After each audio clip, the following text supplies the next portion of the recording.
A'udzubillahi minasyaitonirrajim. Bismillahirrahmanirrahim. Assalamualaikum warahmatullahi wabarakatuh. Waalaikumsalam warahmatullahi wabarakatuh.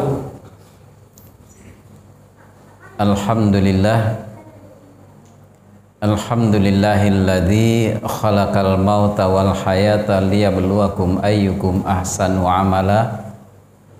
Wa huwal azizul ghafur. Asyhadu an la ilaha illallah wahdahu la syarikalah wa asyhadu anna Muhammadan abduhu wa rasuluh. Allahumma salli wa sallim wa barik ala Muhammad wa ala alihi wa sahbihi ajmain.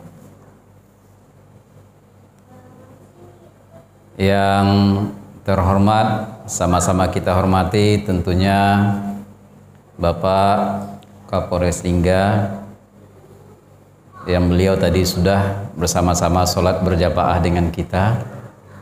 Kemudian ada yang harus dikerjakan, diselesaikan, beliau tadi minta izin ya. Insya Allah lain kali bisa bersama-sama katanya. Dan sama-sama kita hormati tentunya keluarga besar dari Polres Lingga yang hadir di kesempatan yang berbahagia ini, baik daripada bapak-bapak polisinya dan ibu-ibu polwannya kali ya, yang saya memang gak begitu kenal. Kemudian ya adik-adik kita yang tergabung dalam komunitas pemuda hijrah Lingga, alhamdulillah. Dan juga al-ustadz kita ya, al-ustadz yang tak asing lagi, nampaknya diam-diam begitu tapi luar biasa eksisnya ya. Ustadz ya, Safitri Andi ya, boleh dilihat YouTube-nya setiap saat muncul ya, sebagai motivator untuk Kabupaten Lingga, khususnya para pemuda. Luar biasa beliau ini ya. Bahkan ini pemuda hijrah Lingga ini merupakan binaan mereka dulunya ketika masih mengikuti pendidikan di baku SMA ya, SMA 2 Pak ya. Subhanallah, luar biasa. Jadi udah nampak hasil beliau, sementara saya ini yang keliling-keliling gini belum nampak lagi hasilnya. Beliau udah nampak, udah hadir di depan kita hasil beliau ini, luar biasa ya. Bapak Ibu yang dirahmati Allah Subhanahu wa taala, pertama-tama kita bersyukur kepada Allah Subhanahu wa taala yang mana pada malam hari ini Allah telah mempertemukan kita di Masjid Al-Munawwarah ini dalam keadaan sehat walafiat.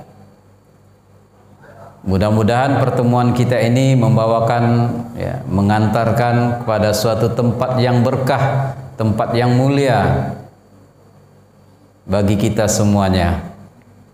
Karena setiap kita sangat mengharapkan yang namanya kemuliaan, sangat mengharapkan yang namanya keberkahan.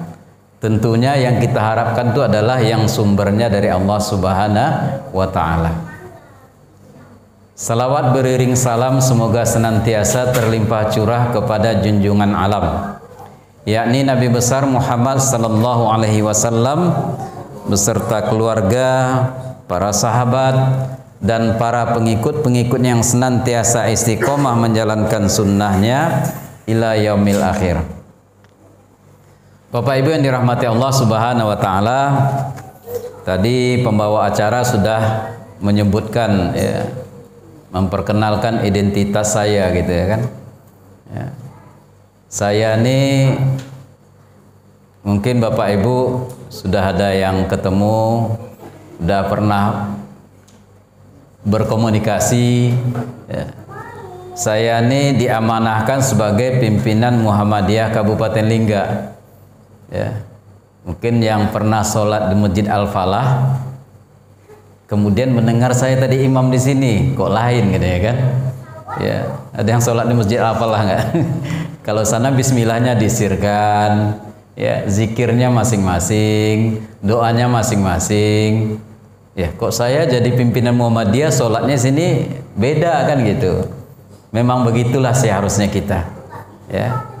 Seharusnya memang begitu, artinya kita jangan mempertahankan sesuatu yang tidak prinsip ya, yang tidak prinsip. Tetapi kalau di komunitas Muhammadiyah, di kandangnya Muhammadiyah, salah pula saya kalau bismillahnya saya zahirkan, ditegur, lah berubah sekarang ya, lah ganti ya katanya, mau tak mau harus disirkan. Kalau sini saya tidak tahu, tak ada orang Muhammadiyah, tak tidak, tak orang NU, nah, pokoknya ya saya ambil yang umum-umumnya aja, yang pasarannya aja kita ambil. Yang penting ibadah kita insya Allah diterima oleh Allah Subhanahu wa Ta'ala. Ya, mau bismillahnya dizahirkan, mau disirkan, ya nggak masalah. Mau zikirnya dikuatkan, dipelankan, didiamkan, tidak masalah. Tak zikir pun tidak masalah. Habis selesai sholat lebih kurang karena ada keperluan, dah pergi nggak apa-apa. Yang penting udah sholat. Mau kunut tak ada masalah. Yang penting jangan tak sholat subuh. Ya, ini ada antara pemuda kunut dan tak berkunut berdebat, Pak. Berdebat dari mulai ba'da Isya berdebat sampai jam 3 dini hari. Saking penat kelelahannya ketiduran, dua-duanya tak sholat subuh.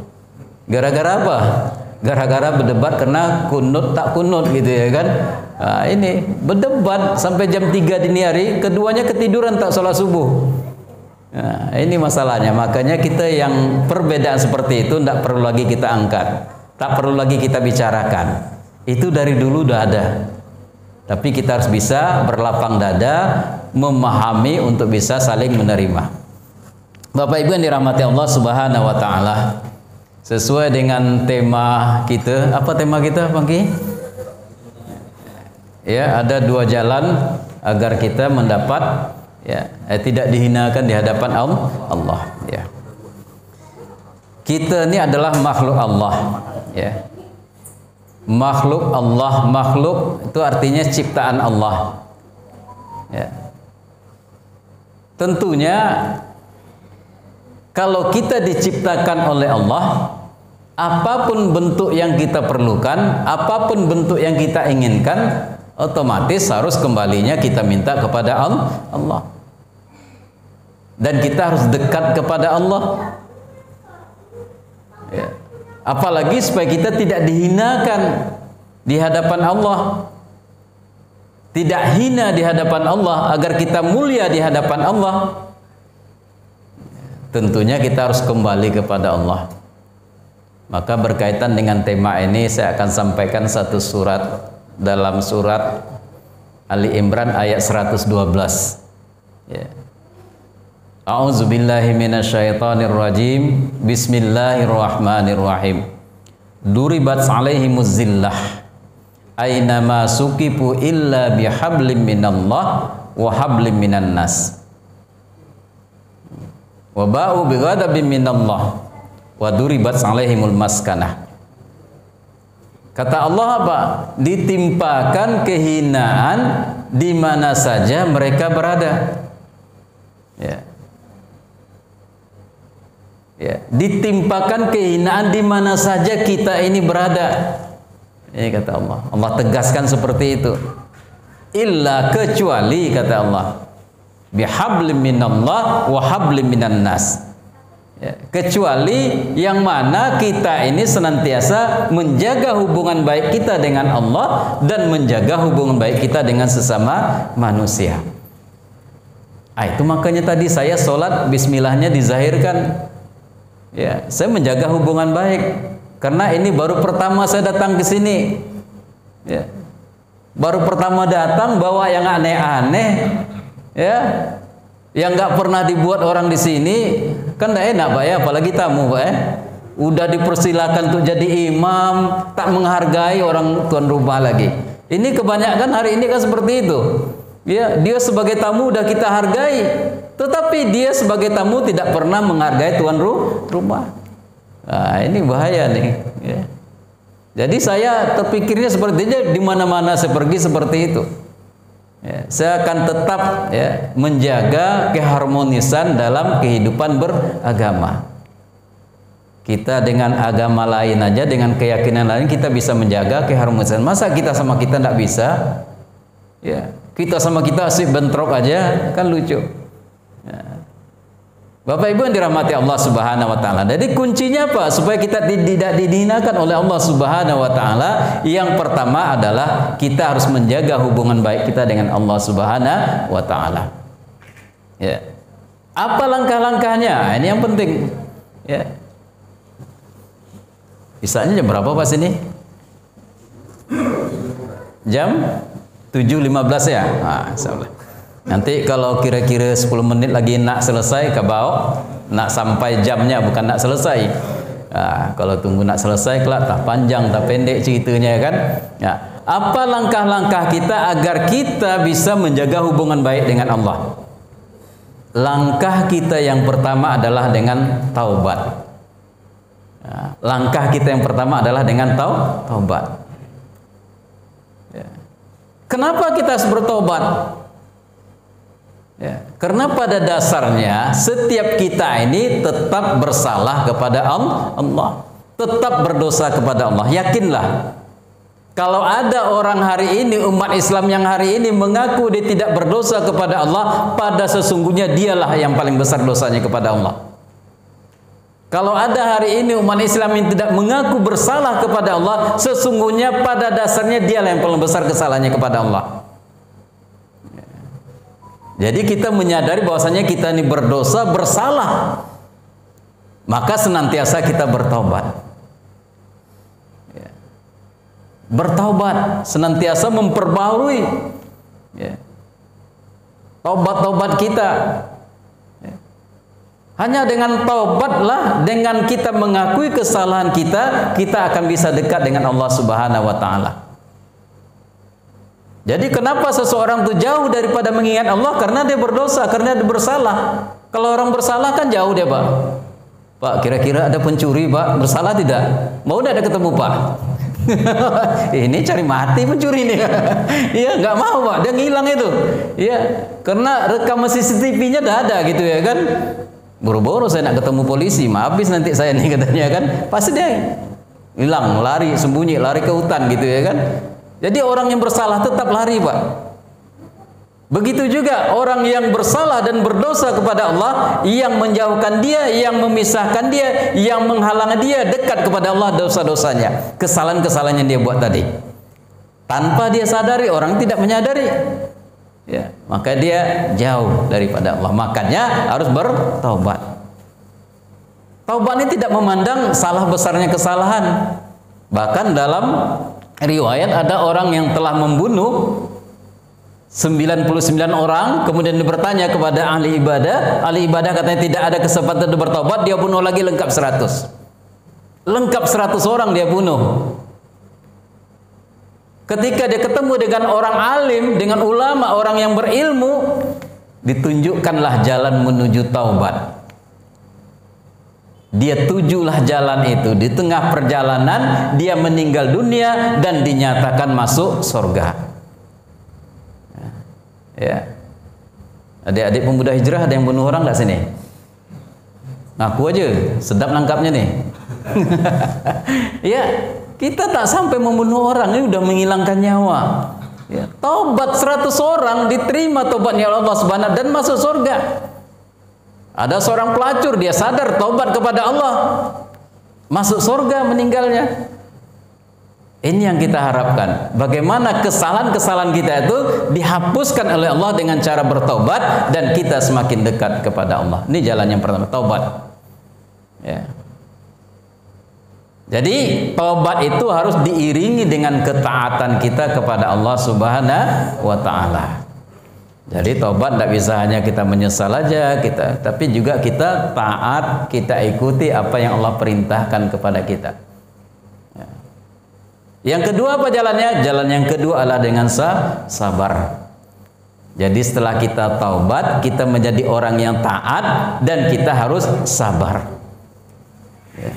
Ini sabar, ya. Apa kaitannya dengan taubat? Jelas ada kaitannya, karena orang yang bertobat dia taat, dia ikut apa yang Allah perintahkan, ya. Dia tinggalkan apa yang Allah larangkan. Maka dalam hal ini dia harus bersabar, sabar dalam ketaatan.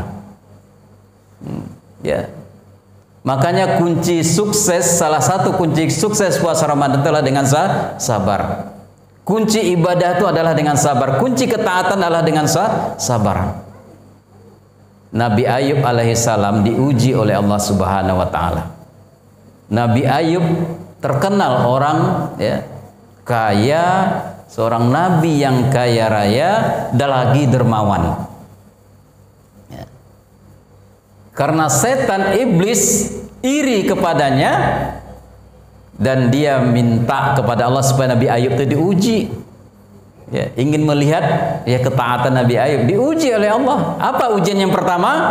Allah habiskan, Allah musnahkan, lenyapkan semua harta kekayaannya. Habis semua. Lihat Nabi Ayub masih taat, kata Allah, masih rajin beribadah. Tidak puas, diuji lagi.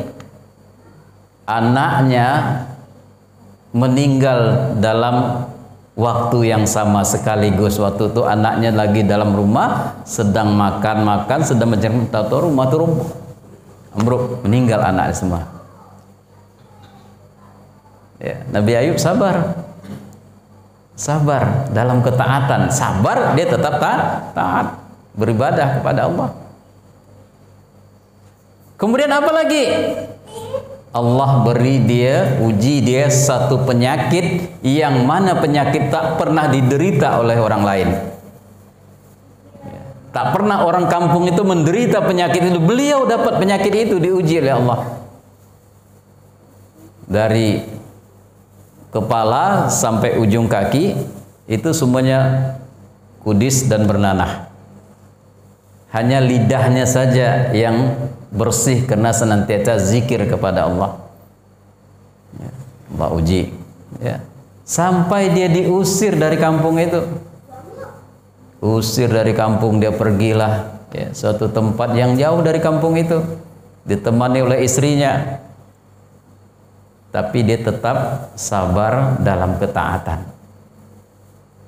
Ya, sabar dalam ketaatan sampai ditanya oleh istrinya, ya, wahai kekasih Allah, sudah demikian berat ujian yang engkau derita, kenapa tidak mohon kepada Allah, tidak minta kepada Allah supaya disembuhkan dan dijauhkan daripada ujian ini? Ya. Kemudian Nabi Ayub bertanya lagi kepada istrinya, wahai istriku, sudah berapa lama saya sakit?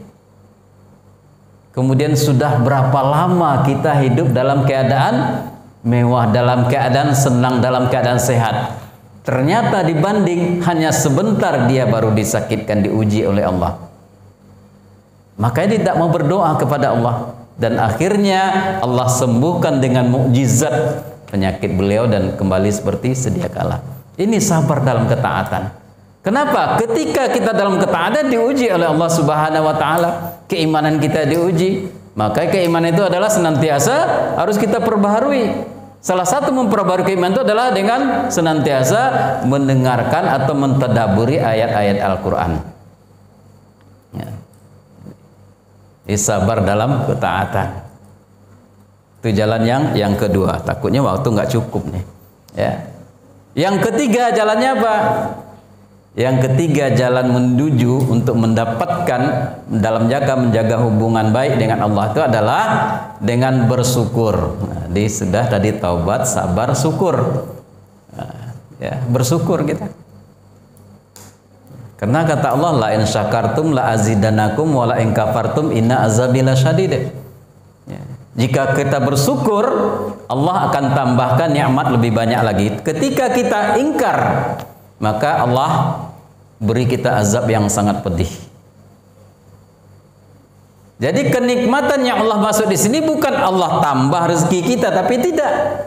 Bisa saja rezeki kita sama, rezeki kita itu saja, tapi manfaatnya lebih baik. Ya. Dulu gajinya 5 juta 1 bulan. Tapi karena dia ingkar kepada Allah, dia lupa kepada Allah, sebentar dia sakit. Habis itu anaknya sakit. Habis itu istrinya sakit. Habis itu pokoknya tidak pernah selesai daripada sakit-sakit, habis itu berobat aja. Ya. Nah, ada lagi yang lain dengan penghasilan yang sama, tetapi dia bersyukur kepada Allah. Dia syukuri kenikmatan yang Allah berikan kepadanya. Alhamdulillah, dia sehat-sehat saja, istrinya sehat-sehat saja, anaknya juga begitu. Ya. Penghasilan sama, tetapi yang satu penghasilannya karena dia ingkar, dia lupa untuk bersyukur kepada Allah. Apa yang terjadi? Ya. Sehingga manfaat kebaikan untuk kebaikan diri itu berkurang. Tetapi yang satu ini bersyukur kepada Allah sehingga manfaatnya semakin banyak baginya. Ya. Syukur dengan ucapan, misal dengan ucapan alhamdulillah. Tidak cukup sampai di situ. Ya. Dengan ibadah. Jadi syukur dengan ucapan dan perbuatan, kan itu. Diiringi dengan perbuatan. Alhamdulillah hari ini saya sehat. Yuk kita sama-sama sholat berjamaah ke masjid, kan gitu. Ya. Sehat, harus kita luangkan waktu kita untuk beribadah, ya, mendekatkan diri kepada Allah sebagai bukti syukur kita. Nah, itu. Kemudian yang keempat, jalan yang keempat, ya, adalah dengan istiqomah. Nah ini, ya, sabar sudah, taubat sudah, sabar sudah, syukur sudah, dengan istiqomah. Ya. Jadi taubat kita, sabar kita, syukur kita harus istiqomah dengan itu, mempertahankan yang 3 tadi. Ya. Harus istiqomah. Nah, istiqomah ini kadang yang agak berat gitu ya kan. Kenapa? Kita harus mempertahankan kebaikan-kebaikan yang telah kita lakukan. Ya. Harus mempertahankan itu. Kenapa? Kita sudah melakukan kebaikan tadi. Bagaimana kita memeliharanya? Bagaimana kita mempertahankannya? Ya. Karena ketika kita istiqomah, ya, dalam hal yang telah disebutkan tadi, maka Allah akan memberikan ketenangan kepada kita. Ya. Orang yang senantiasa ingat dengan Allah, zikir kepada Allah, taat kepada Allah, Allah akan memberikan ketenangan kepadanya. Alladzina amanu wa tatma'innu qulubuhum bizikrillah, ala bizikrillah tatma'innul qulub. Ya. Orang-orang yang beriman hanya dengan mengingat Allah, hatinya akan menjadi tentram. Ingatlah, hanya dengan mengingat Allah, hati akan menjadi tentram. Orang-orang yang beriman, kata Allah, ketika dia mengingat Allah, hatinya akan menjadi tentram. Tapi kalau dia beriman, tak mengingat Allah, belum tentu hatinya tentram. Ya. Orang kan kalau sudah mengucapkan 2 kalimat syahadat kan sudah beriman. Tetapi ketika tidak diiringi dengan mengingat Allah, zikir kepada Allah, belum tentu dia mendapatkan ketenangan, belum tentu dia mendapatkan ketentraman. Walaupun dia miliki dunia ini separuh daripada isi dunia ini dia miliki, belum tentu dia mendapatkan apa yang dia harapkan tadi, ketenangan, kebahagiaan. Kenapa? Dia jauh daripada mengingat Allah. Jadi ini yang penting sekali bagaimana kita harus menjadi orang yang istiqomah. Kenapa kita harus istiqomah? Rahasianya begini, karena ya ketentuan seseorang itu ya mendapat ridho atau masuk surganya Allah Subhanahu wa taala adalah amalan-amalan akhir hayatnya. Ketika akhir hayatnya bagaimana amalannya?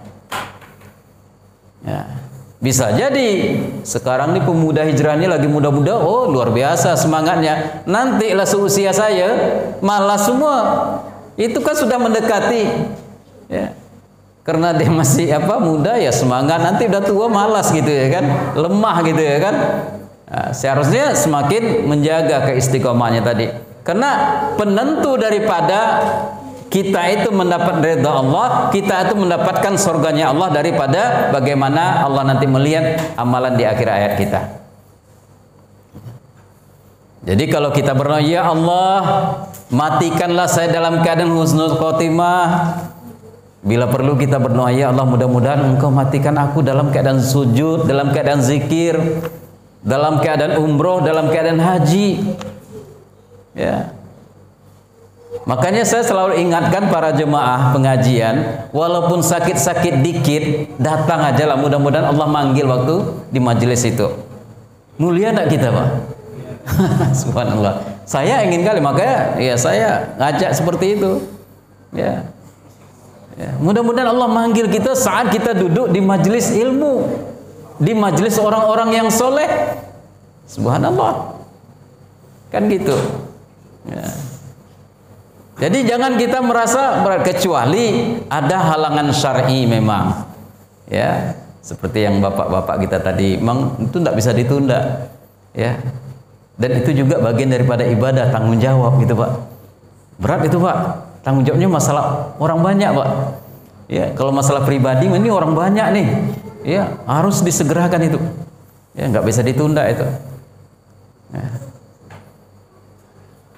Dan beliau juga berjihad ya, untuk kemaslahatan orang banyak. Ya. Maka oleh karena itu kita harus menjadi orang yang istiqomah. Itu tadi. Jadi jalan untuk mendapatkan agar kita senantiasa bisa menjaga hablum minallah kita adalah dengan taubat, sabar, syukur, istiqomah. Yang kedua apa tadi? Hablum minan nas. Nah, ini dia hablum minan nas yang penting.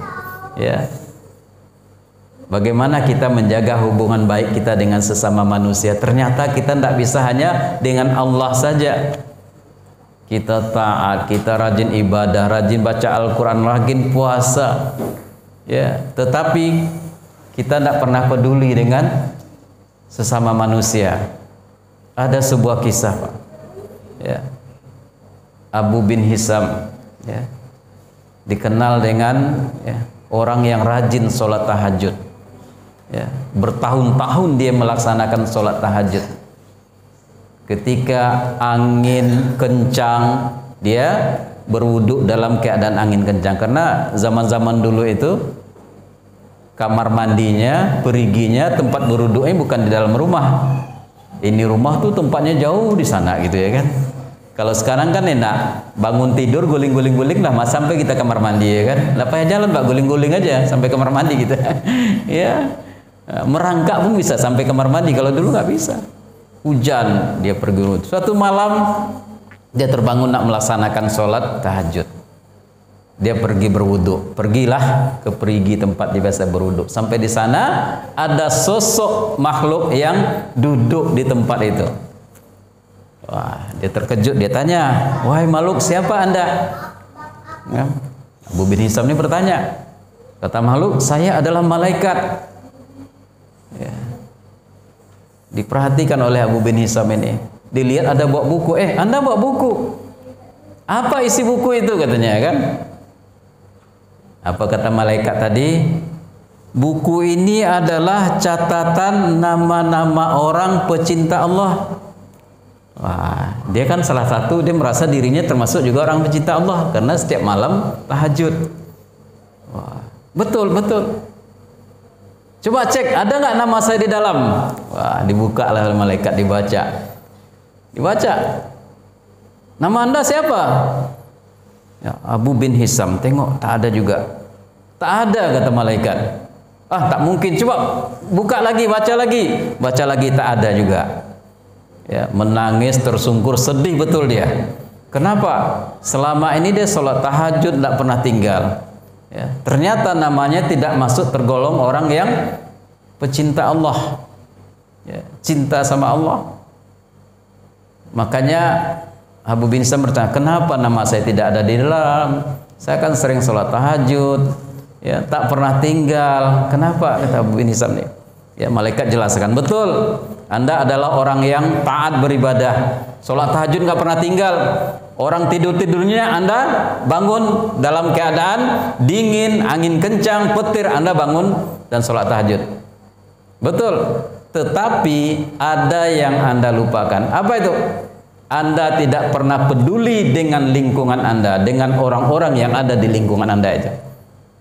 Sehingga Allah tidak mencantumkan nama Anda orang yang termasuk atau tergolong mencintai Allah. Ya. Kenapa? Dia tidak pernah peduli rupanya dengan orang. Dia soleh-soleh sendiri aja. Ya. Ya. Tidak pernah ngajak orang. Padahal Al-Quran menyatakan kepada kita ini, Pak, ya, kuntum khaira ummah ukhrijat linnas, kamu adalah umat yang terbaik. Ukhrijat linnas, dilahirkan untuk manusia. Artinya kita lahir untuk manusia, untuk orang lain, bukan untuk kita saja. Apa yang harus kita lakukan? Kata Allah, ta'muruna bil ma'ruf wa tanhauna 'anil munkar. Ya, mengajak orang berbuat baik, mencegah dari perbuatan mungkar. Wa tu'minuna billah, dan beriman kepada Allah. Jadi ini yang dia lupakan. Ini adalah bagian daripada hablum minan nas. Ya. Hablum minan nas kita adalah bagaimana kita mengingatkan saudara-saudara kita, mengajak saudara-saudara kita. Tidak bisa kita sendiri aja yang soleh, tidak bisa kita sendiri aja yang taat. Ya, kita harus mentransfer kesolehan kita, ketaatan kita kepada saudara-saudara kita. Jangan kita biarkan dia berbuat kemungkaran. Kita udah tahu, kita biar aja. Udahlah, itu kan urusan dia. Saya nggak bisa seperti itu. Kita ini adalah makhluk sosial. Ya. Ini bagaimana kita harus menjaga itu. Nah, ternyata Abu bin Hisam ini lupa dengan itu. Dia sibuk dengan urusan dia sendiri. Maka dia tidak tergolong orang yang mencintai Allah. Tidak ada namanya dalam buku itu. Apa langkah kita lagi dalam langkah hablum minan nas ini? Dengan senantiasa berkontribusi dalam kegiatan-kegiatan sosial. Ya. Alhamdulillah, kemarin begitu BBM naik, saya dengar Kapolres singgah bagi-bagi sembako, Pak ya.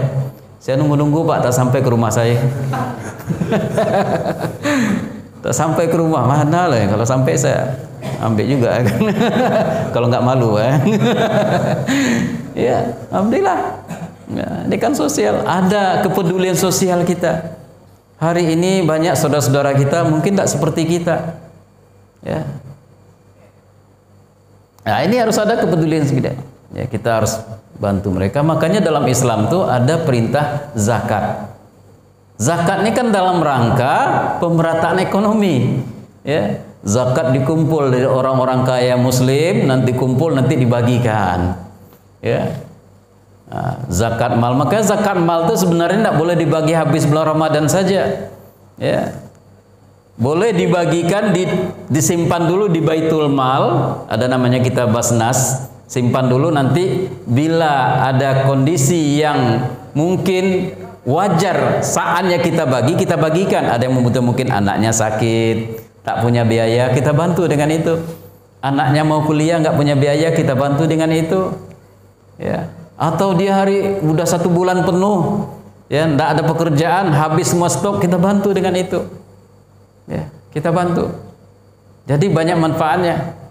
Makanya sekarang, Pak, zakat tuh dianjurkan betul, Pak. Kami kebetulan saya ASN, tuh Ustadz saya juga ASN juga itu. Kami adanya zakat profesi, Pak. Mungkin di kepolisian juga ada, Pak ya. Zakat profesi itu dikumpul. Ya, nanti dibagi. Setiap bulan ditagih. Ya. Memang ada juga orang yang kurang apa? Oh, enggak ada itu zakat profesi. Jadi kiasnya Pak zakat pertanian, Pak. Petani aja yang berlumpur-lumpur, ya, yang bekerja susah-susah seperti itu, ketika panen dia mengeluarkan zakat. Kita apalah kan? Pergi ke kantor, pergi ke sekolah, pegang pulpen, naik motor, ya. Tak ada parahnya seperti petani pekerjaannya, masa enggak mau mengeluarkan itu, ya kan? Makanya kita juga dianjurkan, diwajibkan mengeluarkan itu. Gunanya itu apa? Untuk nanti akan diteruskan dalam bentuk kepedulian kita dengan yang lain. Di zaman Rasulullah juga sudah ada seperti ini. Ya, ketika Rasulullah SAW memimpin Madinah, di Madinah dia kumpulkan semua zakat. Ya, dikumpulkan semua zakat, ya, kemudian diantar, dibagi. Ya. Sudah tak ada lagi orang Islam yang berhak menerima zakat, semuanya menolak karena dia sudah berzakat. Cari siapa saja. Boleh, orang agama lain juga boleh kok. Jangan tak boleh, jangan dia aja yang memberi ke kita. Kita juga boleh beri kepada mereka. Ya. Nampak mereka susah, kita beri juga, enggak masalah. Ya. Tak masalah, enggak mesti ke orang kita. Kalau enggak ada lagi orang kita, sudah semuanya berzakat, kita bagikan kepada mereka. Nah, ini bentuk salah satu dalam rangka hablum minan nas kita. Jadi hablum minan nas sangat penting sekali. Makanya dua yang harus kita lakukan agar kita mulia di hadapan Allah, bagaimana kita menjaga hablum minallah kita dan hablum minan nas kita. Dan kedua-duanya harus seimbang. Kalau salah satu aja yang dikerjakan itu tidak seimbang. Kita hanya hablum minan nas saja, hablum minallahnya tak ada, tidak seimbang. Tapi harus dua-duanya seimbang. Mudah-mudahan bapak-bapak, ibu-ibu sekalian, ya, yang dirahmati Allah, ini bermanfaat bagi saya yang menyampaikan, juga bagi kita semuanya. Saya sudah dengan perbanyak maaf. Sekali lagi saya berterima kasih Pak atas kesempatan yang berikan kepada saya. Baru sekali ini saya memberikan tausiah di sini nih. Ya, udah lama nih ya masjid kita nih ya, baru sekali ini ya. Ya, mudah-mudahan ya untuk kedepannya ya ada lagi waktu kita dapat hadir di sini dalam suasana yang sama. Ya, tapi kalau suasana lain sering Pak. Kemarin ada silaturahim dengan Kapolres Rakir, hadir juga saya gitu ya kan. Sempat juga makan-makan bersama. Ada fotonya masih ada nih Pak kalau tidak percaya. Ya baik, itu saja. Saya sudah dengan berbanyak maaf. Wabillahi taufiq wal hidayah. Wassalamualaikum warahmatullahi wabarakatuh. Waalaikumsalam.